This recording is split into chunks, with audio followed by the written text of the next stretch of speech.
Hello बच्चों, let's see the question. Question says that if the root of the equation x square minus 10ax minus 11b are a and c, और उसके बाद दूसरी quadratic equation x square minus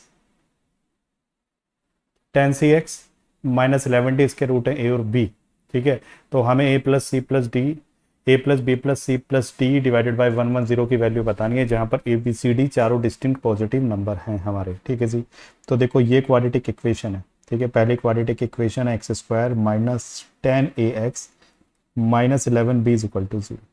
तो sum of root c plus d कितना हो जाएगा, 10a आ गया, और सी डी कितना आ गया, सी डी आ गया माइनस 11b। सी डी कितना आ गया, माइनस 11b। उसके बाद दूसरी क्वाड्रेटिक इक्वेशन है x square minus 10cx minus 11d is equal to 0। तो सम ऑफ रूट कितना आ गया, 10c आ गया, और प्रोडक्ट ऑफ रूट आ गया माइनस 11d आ गया। ठीक है, अब देखो मैं यहाँ से अगर a plus B plus C plus D को इनको ऐड कर दूँ, ठीक है, तो यहाँ पर आ जाएगा 10 इंटू ए प्लस सी। ठीक है, अब देखो a प्लस सी यहाँ रहा, और ए 10 यहाँ पर है, तो 9 इंटू ए प्लस सी किसके इक्वल आ गया, सी प्लस डी के। 9 इंटू ए प्लस सी किसके इक्वल आ गया, सी प्लस डी के। ये आ गई हमारे पास पहली चीज़। उसके बाद सम को तो मैंने सम किया, और प्रोडक्ट को मैं मल्टीप्लाई भी कर देता हूँ।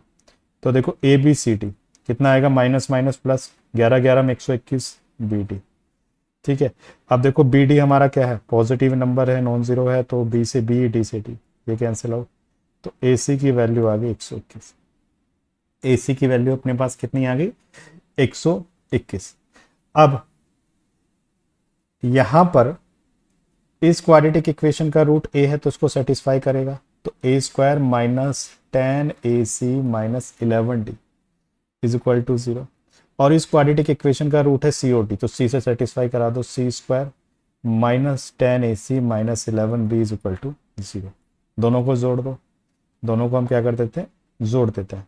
तो ये कितना होगा, a square plus c square minus 20ac minus 11b plus d बराबर 0।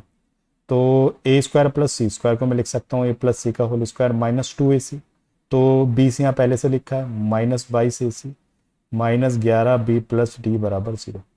तो ए प्लस सी का whole square minus 11b plus D, ये आएगा 22 इंटू ए सी की वैल्यू कितनी है, 121। ए सी की वैल्यू कितनी है, 121। अब देखो मुझे क्या निकालना हूँ, ए प्लस सी की वैल्यू निकालने की कोशिश करता हूँ। बी प्लस डी की जगह क्या पुट कर देता हूँ, यहाँ पर ए प्लस सी, और यहाँ पर है बी प्लस डी। सॉरी, यहाँ पर हमारे पास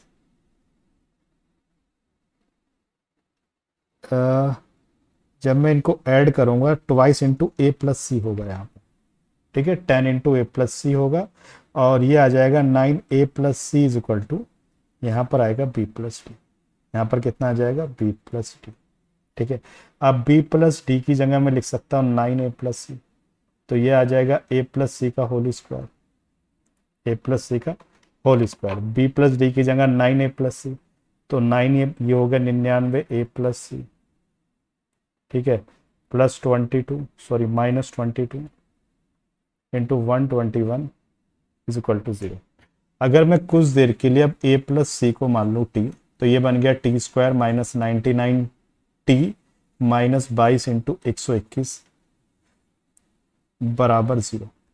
अब इसको हम कर देते हैं फैक्टराइज, इसको हम कर देते हैं फैक्टराइज। 121 में से 22 गया, 99 बचेगा, तो T square minus 121t plus 22t minus 22 into 121 बराबर 0। तो t minus 121 plus 22 into T minus 121 बराबर 0। तो t की वैल्यू 121 आएगी, या फिर t की वैल्यू आएगी माइनस 22। अब देखो t हमारा किसके इक्वल था, t हमारा है इक्वल ए प्लस सी के, ए और सी पॉजिटिव है, तो t को पॉजिटिव होना पड़ेगा। तो इसका मतलब this case is not possible. तो इसका मतलब a प्लस सी की वैल्यू आ गई 121। ठीक है, और b प्लस डी की वैल्यू कितनी आएगी, 9 इंटू 121। अब इन दोनों को ऐड कर देते हैं, तो कितना आएगा, 10 इंटू 121 भाई 9x plus x, 10 into 121 divided by 110, 0 से 0 और 11 में 11 में 121, तो कितना आ गया इस क्वेश्चन के लिए आंसर हमारा 11। So the answer for this question is 11। I hope you understood the solution. Thank you.